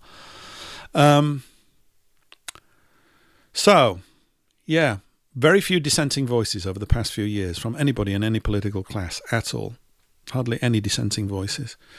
And this leaves us, well, where does it leave us? With not much. Remember the other week? I'm going to just play another clip now. This is quite long, 6 months. Last week, I played a clip from Marshall McLuhan, which was the short clip. I think I mentioned it was a couple of minutes long. This is the full clip. It's quite interesting. It's very interesting, actually, and it's to do with, well, the electric age and the mode that we've got ourselves into. This is about 6 minutes long, okay? So we need another break. Anyway, I've been yakking for quite a bit. Here's Marshall McLuhan, full thing. Listen out to what he says about Hitler. Seriously, this is from the late 70s. In the early 50s, you predicted that the world was becoming a global village. We're going back into the bicameral mind, which is tribal, collective, without any individual consciousness. But it seems, Dr. McLuhan, that this tribal world is not friendly. Oh, no. Tribal people, one of their main kinds of sport is sort of butchering each other. It's a full-time sport in tribal societies. But I had some ideas. We got global and tribal. We were going to become... The closer you get together, the more you like each other. Yeah. There's no evidence of that in any situation that we've ever heard of. That when people get close together, they get more and more savagely impatient with each other. Well, why is that? Because of the nature of man, or his tolerance is tested in those narrow circumstances very much. Village people aren't that much in love with each other. And the global village is a place of very arduous interfaces and very abrasive situations. Do you see any pattern of this and, for example, desires of Quebec to separate? I should think that they are feeling very abrasive about the English community and about the way the American South felt about the Yankee North 100 years ago. And is this distancing, is this going to be a pattern right around the world? Apparently, separatisms are very frequent all over the globe at the present time. Every country in the world is loaded with regionalistic, nationalistic little groups. But in Quebec, for example, they define it as the quest for identity. Yes, all forms of violence are a quest for identity. When you live out on the frontier, you have no identity. You're a nobody. Therefore, you get very tough. You have to prove that you are somebody. And so you become very violent. And so identity is always accompanied by violence. This seems paradoxical to you? That ordinary people find the need for violence as they lose their identities. So it's only the threat to people's identity that makes them violence. Terrorists, hijackers, these are people minus identity. They are determined to make it somehow, to get coverage, to get noticed.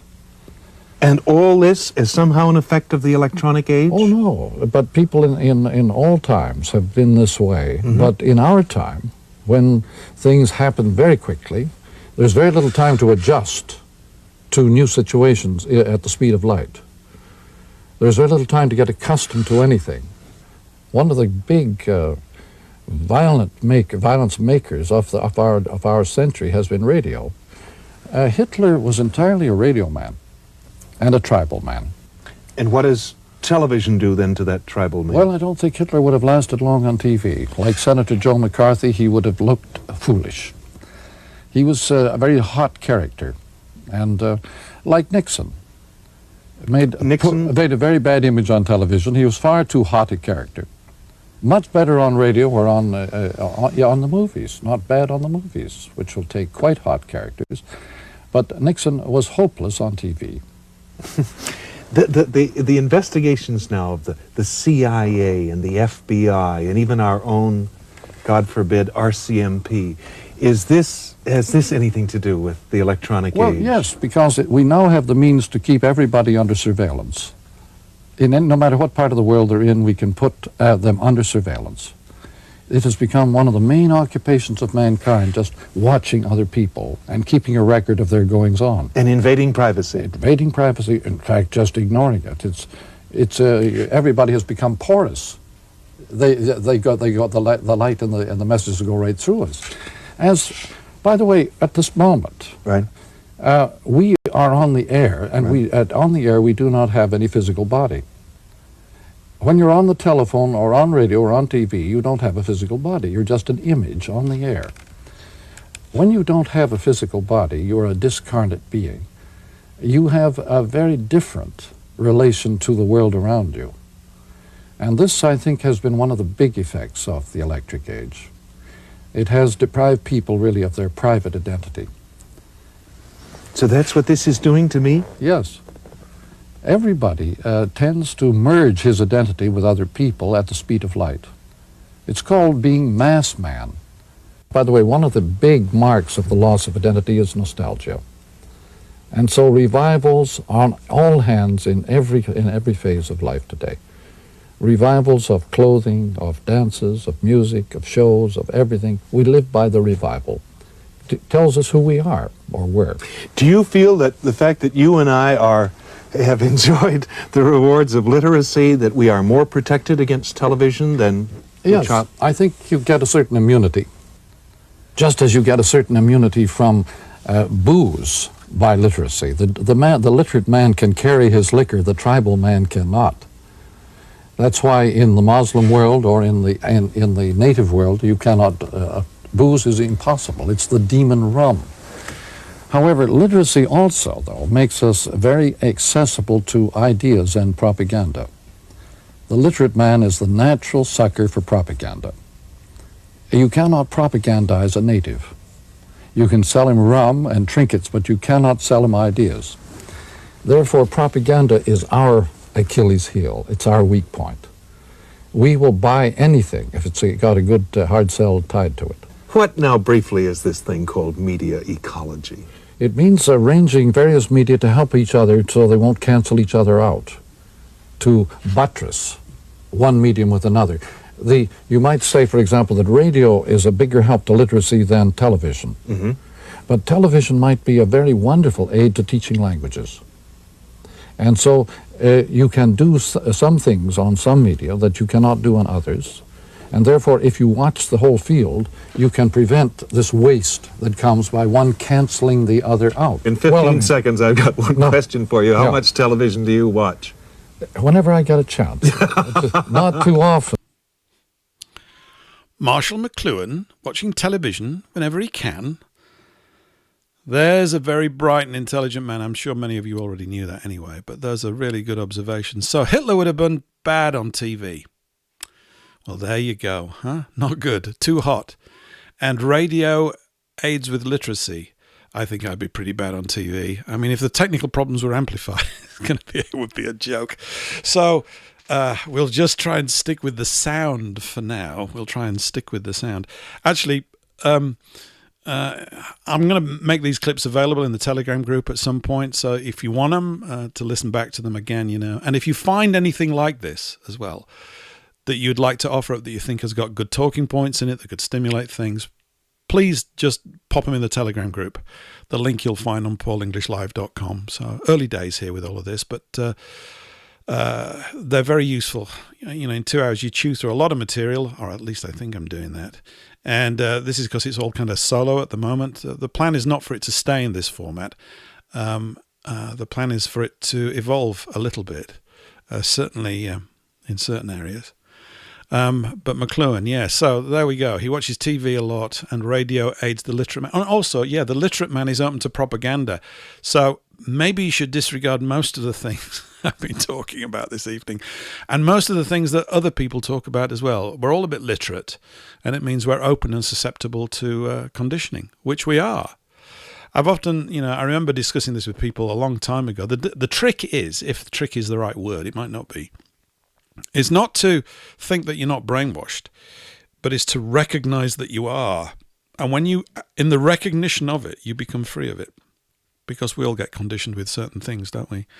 Like I've been talking about today, everybody is being conditioned with regards to the bank, and all this, that, and the bank, and economic growth. And I could be completely barking mad about those things, but I really want to get the conversation going. I'm not arguing for idleness or indolence. In fact, I think people can't live like that. It's a sin to live like that, and it wears you out not doing things. There's a natural compulsion for us as a people to build and do things. We've been doing it for a long time. One of the things that need to be built is buildings that are beautiful and not big, long 175-kilometre lines that look like a block, where people grin and talk about this as if it's some fabulous, fabulous thing. I don't know how these people get drawn into that space and talk about these things in such a way when it's obvious that, as I said earlier, the thing is hideous. How does that occur? Why is it that there's not this love for the natural and the beautiful? If you were to say to most people, if you send them, there's a place in England called the Cotswolds, and there's some classic cottages there which fit very much the idyllic, cliched view that many people have of England, of people living in these wonderful villages. Well, that is one of them. And they do exist. And, of course, they don't house a huge number of people, but there's something harmonious and balanced about it. It's difficult for me to forget Hobbiton at the beginning of the Lord of the Rings film.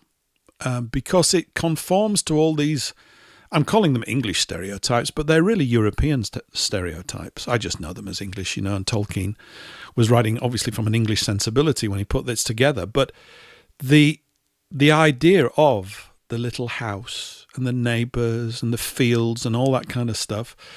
And of course, we've become very detached from that, unfortunately. I was talking about it with someone the other day. I mean, the needs of industry, of course, created cities.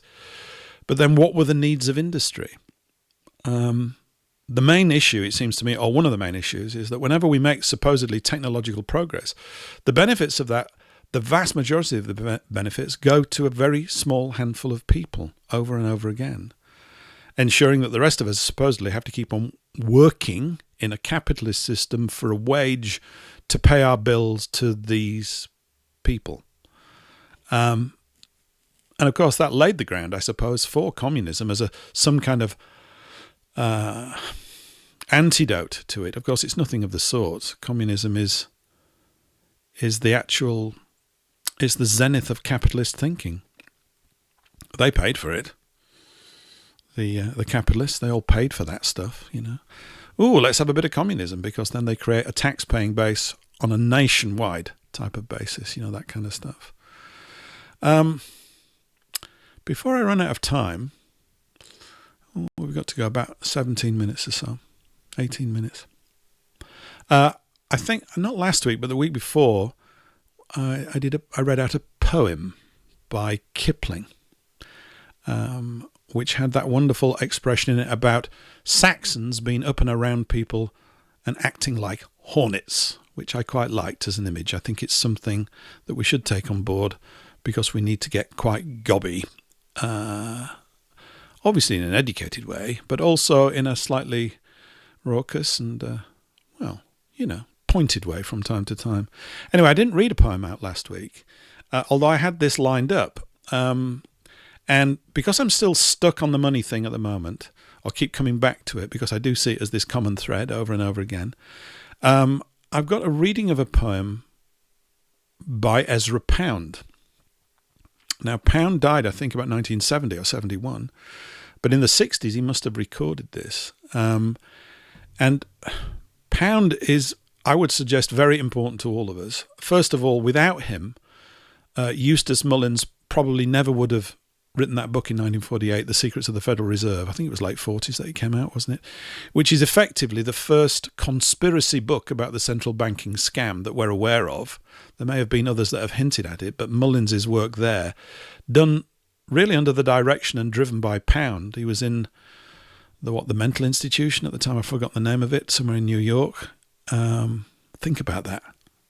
It's absolutely horrific.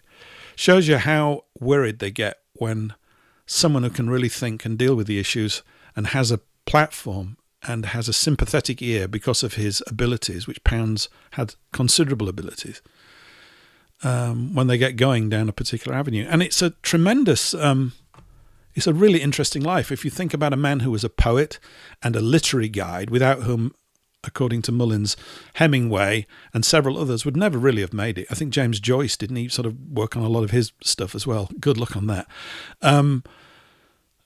Because he was in England in the 10s and the early 20s, I think, Pound. So he goes from being this literary, genius almost, this man of considerable literary prowess, into studying banking. So I have him. I wasn't a literary genius because, I'm up to brainwashing, according to McLuhan. So I got brainwashed, unfortunately. But that's a path for you, isn't it? Part poet, part examiner of central banking systems. Very, very odd. And not odd. Odd's the wrong word, isn't it? Intriguing. What is it that compelled him to do that? Really, you'd think a love for humanity, a love for human beings, seeing a great injustice that's being done to everyone, well, practically everyone, through this cursed system. Anyway, this is Pound reading. It's about 3 minutes long, and it's done in a particular way. You'll feel as though you've tuned into some late night poetry club thing with this. This is quite a thing. It's called Usura, and it's about usury. Ezra Pound, here we go. With Usura hath no man a house of good stone, each block cut smooth and well-fitting, that delight might cover their face. With Usura hath no man a painted paradise on his church wall, harpers elute, or where Virgin receiveth message and halo projects from incision. With Usura seeth no man Gonzaga his heirs and his concubines. No picture is made to endure nor to live with, but it is made to sell and sell quickly. With usura sin against nature, is thy bread evermore of stale rags? Is thy bread dry as paper, with no mountain wheat, no strong flour? With usura the line grows thick. With usura is no clear demarcation, and no man can find site for his dwelling. Stone cutter is kept from his stone, weaver is kept from his loom with usura. Wool comes not to market, sheep bringeth no gain with usura. Usura is a murrain, usura blunteth the needle in the maid's hand and stoppeth the spinner's cunning. Pietro Lombardo came not by usura, Duccio came not by usura, nor Pier della Francesca, Juan Bellin not by usura, nor was La Calunnia painted. Came not by usura Angelico, came not Ambrogio Predis. No church of cut stone signed Adamo may fake it. Not by usura Saint Trophim, not by usura Saint Hilaire. Usura rusteth the chisel, it rusteth the craft and the craftsman. It gnaweth the thread in the loom. None learneth to weave gold in her pattern. Azure hath a canker by usura, Caramasy is unbroidered.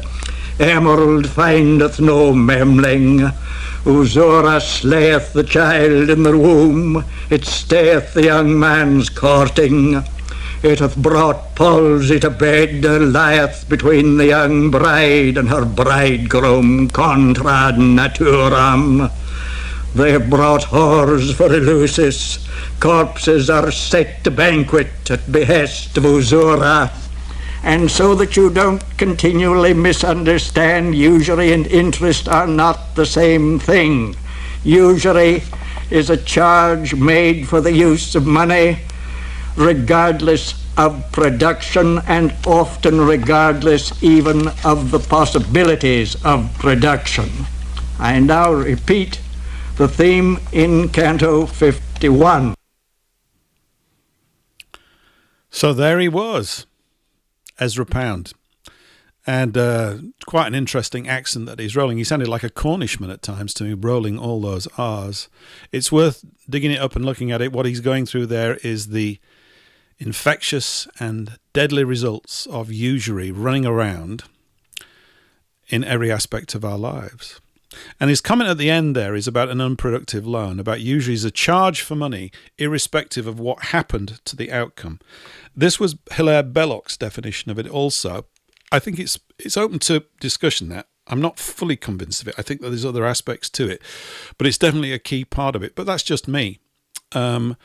If you want to get a really simple, wonderful book on economics, it is written from a perspective of now over 100 years ago. I think it's 1912 when it was written or something like that.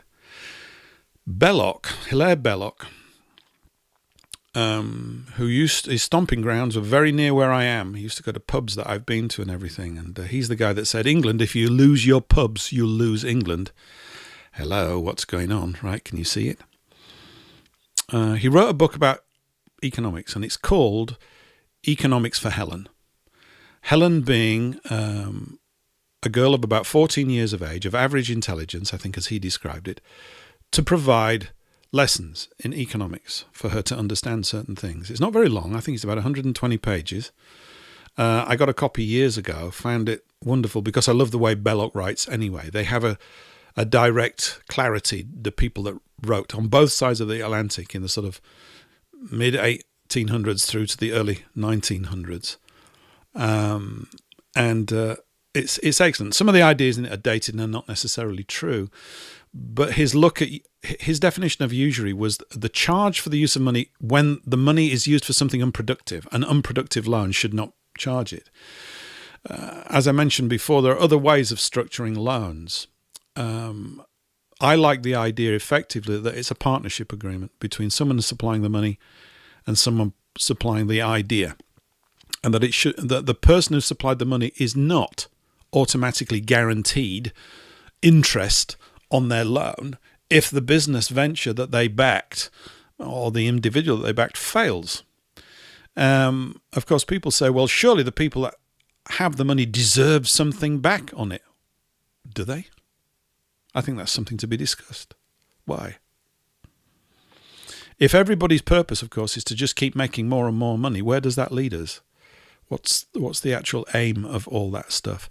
Of course, people want to improve themselves. It's a natural compulsion to do it.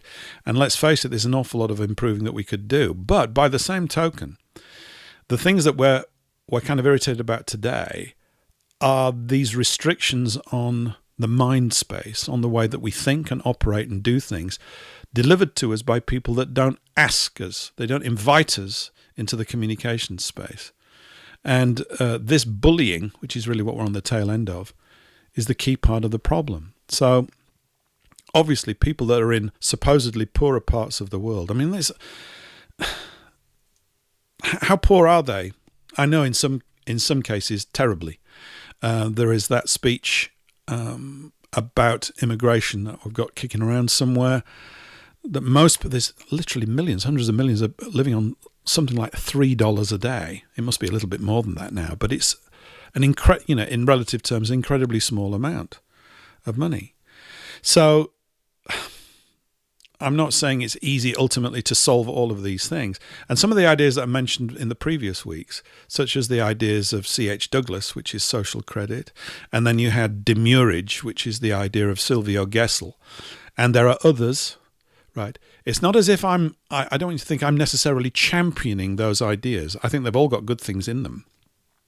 Because the interesting thing is that they were nearly all shut down by a much larger central sort of force that wanted rid of them. But it's really to get the idea going that it doesn't have to be designed this way. And if we begin to accept the bankers' arguments, nothing will ever change. And I suppose if you think, well, it's fine the way it is, and we're doing okay, but I would suggest it is not fine the way it is. We have a situation right now where I live. A house was torn down the other day because the occupant, an elderly gentleman, I think, has shuffled. I never saw him, actually. He was a bit of a hermit. Had shuffled off this mortal coil. And so the house has been flattened. They're going to put 2 bungalows up in the same space. It's a normal sort of thing happening all over the place. Although down the road, we've got literally hundreds of houses being put up next to a main road. And it all feels a little bit asphyxiating, that kind of stuff. I'm a NIMBYist. NIMBYism's good. Not in my backyard. Absolutely right. If everybody acted like that, people would have to sort themselves out, wouldn't they? But I have no idea what the price of these bungalows is going to be when they go up. £500,000 each or something? Seems to be the sort of going price. I don't live in a super, super duper area. I'm just saying bungalows. There's a great demand for bungalows. So maybe 400,000 or whatever. And if you look at what people earn, how are people supposed to buy a house? All of these things, I feel, are just a result of this manipulation of the system from the top. It's almost it makes the acquisition or the saving of money to buy things a kind of meaningless process. There used to be a kind of at least some kind of basis of grounding with the whole thing. And people used to buy houses, I think, as really into the early 60s, that were valued probably about 3 times their annual salary. 3 times their annual salary, you'd be able to buy a house. So if you're earning, say, £800 a year in 1960, and many people were, that was a good wage, £800 a year, £15 a week or whatever it is, If you're earning that, you could buy a house for £2,400. My dad did. I think he bought our house for £2,000 in 1962. A long time ago, of course. But of course, to me, £2,000 when I was 8 and I was getting threepence, it was just a vast amount of money. But yet again, it was just him and his one wage being able to do that. Now what do young couples, if they're even allowed to come together as young couples, what are they supposed to, how much do they have to earn? They both have to go out and work. And they both have to, what have they got to earn to get a £400,000 house? How does that work? So usury, of course, we can thank for most of these things. I think we can. I think we can definitely thank them for nearly all of these things. This sort of distortion of prices and stuff like that. And as I mentioned earlier, if I'm able to get some economically qualified people on here to correct my errant thinking, which I'm happy to do, and to provide a little bit more meat on the bone, then that would be a good thing. And I've got a couple of people in mind. It would be great, actually, to get in touch with Godfrey Bloom, the guy that made the speech earlier on in the EU about the fact that you don't understand central banking. By the way, I've been speaking about central banking now for 3 weeks, I think, on and off in this thing, and even I'm getting a little bit sick of it. It gets wearing, doesn't it, after a while? Because we want to be drawn to some drama. We could throw some drama in. I could do the news thing. We could do that, and I will do that. But I think after 3 shows, and particularly today, with all this wonderful sort of technical nonsense that's been going on, so thank you for staying with it. We've had echoes, we've had feeds drop out, we've had echoes come in and go out. I don't know what's been going on.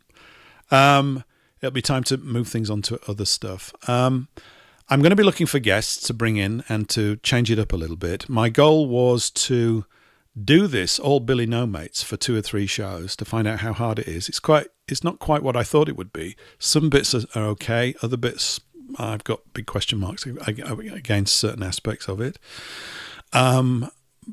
Because it needs to be expanded out to talk about other things.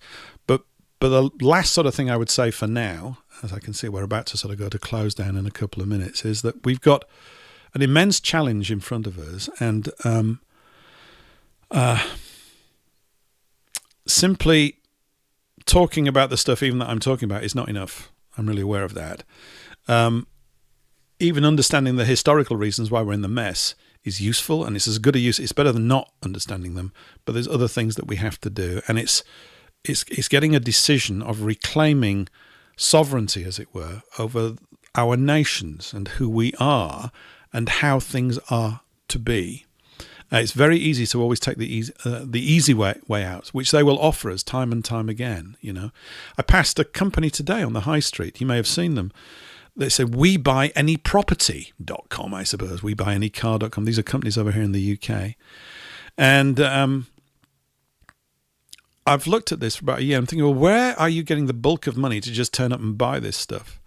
My take on it, I don't think this is rocket science with what's going on with their move towards Agenda 2030 is this.